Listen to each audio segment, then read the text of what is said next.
here relatively recently last month, Evander Kane was traded from the Edmonton Oilers to the Vancouver Canucks. Well, it's a no-brainer as to why he wanted to return to his home province to play hockey. It's more of a head-scratcher as to why the Canucks took on the contract. Anyways, in this video, we're going to try and figure out the real reason why Kane was traded. But here quickly, if you aren't subscribed to my channel, I'd love it if you could hit the subscribe button for more NHL-themed content. And with that, here is the real reason why Evander Kane was traded. Okay, so to fully understand Kane's current situation and track record, we're going to backtrack quite a bit. After getting drafted by the Atlanta Thrashers 4th overall, Kane found himself relocating to Winnipeg along with the rest of his team in 2011. For those who don't know, the franchise was once in Atlanta, Georgia, and was forced to move north to Manitoba due to various reasons. If you're curious about why, I made a video about it several years back, I'll link it below. Anyways, Kane is a young and immature kid while he's a Jet. He's trying to craft his own image and stand out as an athlete. And in his defense, many NFL and NBA players often come off as egotistical and cocky, and it's totally fine. It's almost expected.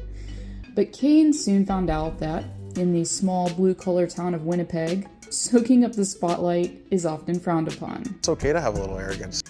Therefore, when Kane flashed his money on Instagram and refused to follow team dress code, fans didn't embrace him with open arms. From there, Kane went to another frigid city after getting traded.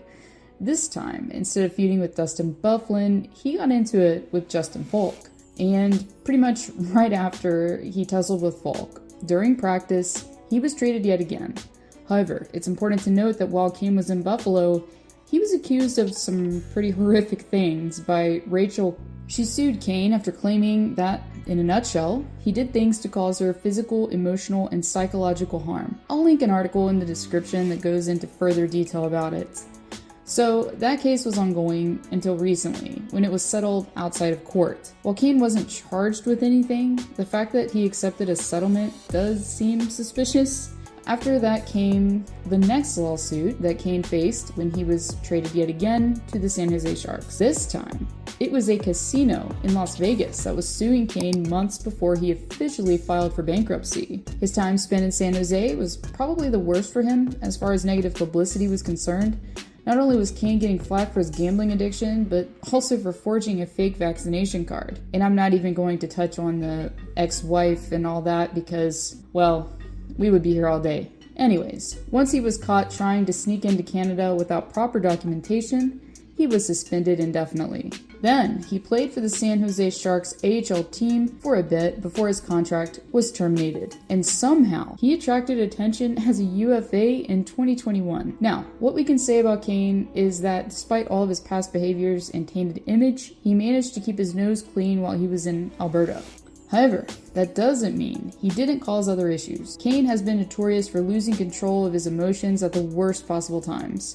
Come Game 6 of the Stanley Cup Finals earlier this year, Kane was a loose cannon on skates. After seeing opponent Carter Verhaeghe hit the ice, Kane decided that it was a good idea to give him a sample of what his stick blade tasted like. Obviously, the refs didn't appreciate the poor sportsmanship on Kane's end and dealt him a misconduct. However, what Kane chose to do next really revealed his true character. Once the Panthers experienced an also familiar feeling again, it was time for the two teams to meet in the handshake line. Kane decided he wasn't going to accept the award. I mean, handshake.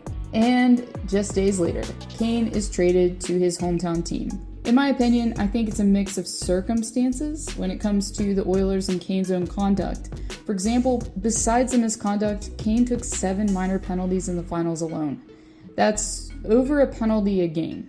Still, we know that the Oilers were probably going to part with Kane at some point, given their financial situation and his struggles with injuries.